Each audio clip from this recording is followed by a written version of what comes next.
In the history of cinema, I can't think of any franchise celebrated as much as Star Wars. It's more of a phenomenon than I can even begin to recap. It seems everyone's seen these movies at a young age, and they leave a big impression in our minds. There's an overwhelming abundance of fan films and parodies. I can't breathe in this thing! People like to discuss these movies in great detail. People talk about the characters, the weapons, the vehicles, the planets. It all takes a life of its own that expands well beyond the 6 films it encompasses. Fans pick the movies apart in every detail. You could probably have a 2-hour conversation about that tree in the background. So, what can I say about Star Wars? Is there anything that hasn't been said? Well, I feel the only thing I can offer is my own personal impression and try to explain what makes these movies so important to me. I'm not going to talk about the holiday special or any of the animated epics. And I know a lot of you might be disappointed by that, but you gotta understand, I'm only talking about the 6 feature films and not every series and spin-off that comes along with it. Well, my story begins in 1983. You know that annoying little kid in the movie theater who cries and screams? Well, I was one of those kids. My parents took me to the movies all the time. 2 movies I saw that year was Return of the Jedi and Mr. Mom. But I think Return of the Jedi was much more cool. Though my memory is pretty vague, I can still see the image of Luke and Vader's lightsaber duel on the big screen. It was loud, it was larger than life, and it made a permanent impression on me forever.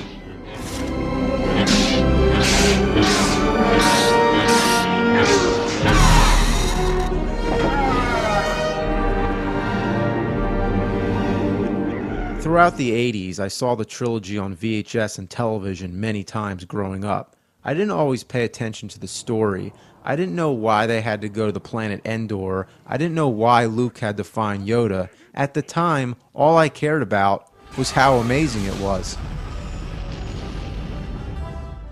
I'll always remember the bar scene from the first movie. Never before have I seen so many imaginative characters, some of them which only appear for brief moments. In Empire Strikes Back, I'll always remember the battle on Hoth. The walkers are still spectacular. In Return of the Jedi, I'll always remember the speeder bike chase in the woods. When they pass in the distance, that sound effect they make always lingered in my mind. Even small things were memorable, like that frog outside Jabba's palace. I always loved how distinct the 3 movies were from each other, each with their own landscapes. The first one made me think of desert, the second made me think of snow, and the third made me think of the woods. In the 80s, often they aired a special documentary about how they did the special effects. It was cool to see how creative they were, how everything was all miniatures, the puppets, the animatronics, even the sound effects were all done using really creative, organic means. It sparked my imagination and it made me interested in filmmaking. But once the 3 movies settled in, I asked my dad, why isn't there a 4th movie? And he said, there just isn't. So, waiting for the next film, I finally thought, well, it's not going to happen. So I slowly lost interest in Star Wars and moved on to other things. By the time I reached my teenage years, I was kind of a film snob and I went through a bit of an anti-Star Wars phase. I didn't understand why people still talked about those movies so much. There were a lot of silly moments that stuck out in my head, mostly from Return of the Jedi. That stupid-looking blue elephant thing, the guy with the dick around his neck, Admiral Akbar, who I like to call Captain Fishhead. There were just a lot of weird characters. Perhaps I felt it was a kid's thing and I grew out of it. But another thing that may have attributed to my brief disinterest in Star Wars was how unoriginal the movies seemed to me at the time. It's true that George Lucas was influenced by several films, but that's only what makes the movies so great. In 1995, the pre-special edition trilogy was re-released on VHS for the last time. This is when I saw the movies again and realized how amazing they really were.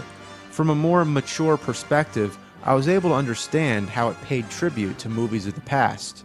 The Flash Gordon serials are the prime example, right from the opening title scroll. That's exactly where it came from.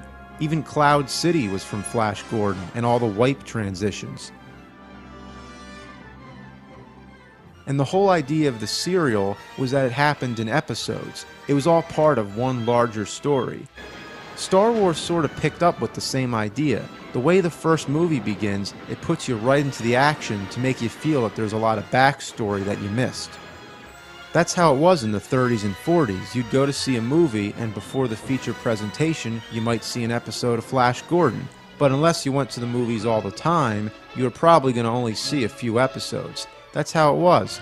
But no matter what, you were always able to get right into the story.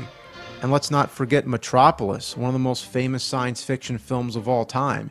It was one of the first to create a separate reality the way it did, a world run by technology. The robot in Metropolis bears a close resemblance to C-3PO. The walkers, of course, are very much like the Martian war machines in the H.G. Wells novel War of the Worlds. It also reminds me of Wizard of Oz. I can't help but feel that C-3PO is the Tin Man and Chewbacca is the Cowardly Lion. The way they meet all these different characters as they go along their journey, it's classic. The Jawas are like the Munchkins.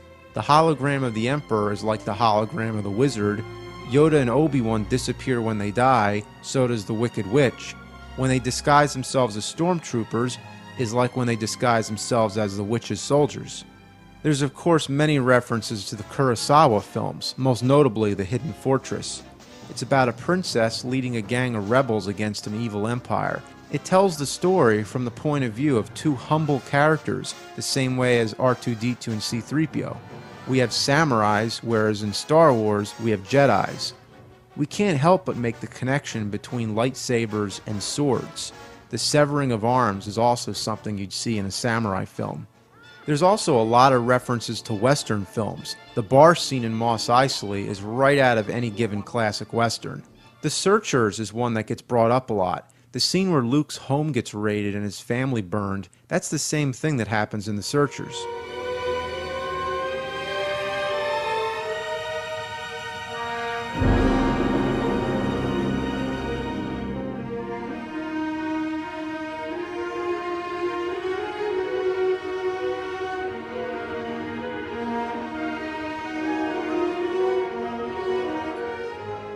There's also a lot of references to horror films. The casting of Peter Cushing alongside David Prowse as Vader, I feel is no coincidence. In Frankenstein the Monster from Hell, Cushing was Dr. Frankenstein and Prowse was the monster. But also it's worthy to mention that Peter Cushing often played Dr. Van Helsing in Hammer's Dracula series. And Christopher Lee, who played Dracula, is now Count Dooku.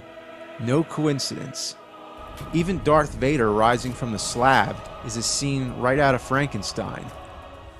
And you can't help but feel Vader's cape comes from Dracula. I am Dracula. And notice how the titles are all inspired by B-movies, especially the new ones like Attack of the Clones and Revenge of the Sith. There's this old serial called The Phantom Creep starring Bela Lugosi. The name of the first episode is The Menacing Power. Phantom. Menace. The characters are all famous archetypes. Luke is the classic hero, Obi-Wan's the classic mentor, much like Frodo and Gandalf from Lord of the Rings, or King Arthur and Merlin from Sword in the Stone. But there's so much more to it, I've barely scratched the surface. And it's not like nobody knows about this, there's a wealth of information on Star Wars influences all over the internet. But the fact that Star Wars takes old ideas and makes them into something new shows how ingenious it really is. It's not like it's plagiarizing, it's just that all ideas in general come from somewhere. It pays tribute to all these old movies, literature, folklore, mythology, and ultimately reflects our culture. It perfectly blends science fiction and fantasy. The science fiction element's obvious. It deals with technology and things that could possibly exist. But the fantasy element comes into play with the Force, for example. It's a less technological thing and more of a magical one. Of course, they had to ruin that in The Phantom Menace with the biological explanation of how the Force works. It's funny how many people think Star Wars takes place in the future, even though the beginning clearly says a long time ago in a galaxy far, far away. It's a fairy tale. But it's also interesting to think how history repeats itself. Lucas said he based the Emperor off of historical figures from Julius Caesar to Adolf Hitler. He said you start out in a democracy, and democracy turns into a dictatorship, and then the rebels make it back into a democracy. So it's like there's always going to be rebels. It's like a cycle. This also applies to the character arc of Anakin Skywalker. He's a tragic hero, and his son Luke begins to follow the same footsteps, doomed to take the same path. It's like a cycle again. It takes classic science fiction, Japanese culture, Western culture, biblical references, and retells them all at the same time. It's every epic story ever told rolled into one. And the common audience doesn't notice this, but it all seems so familiar in your head, and that's why I think these movies have such a powerful appeal. Star Wars is more than just movies. It's everything. It's the force that binds us.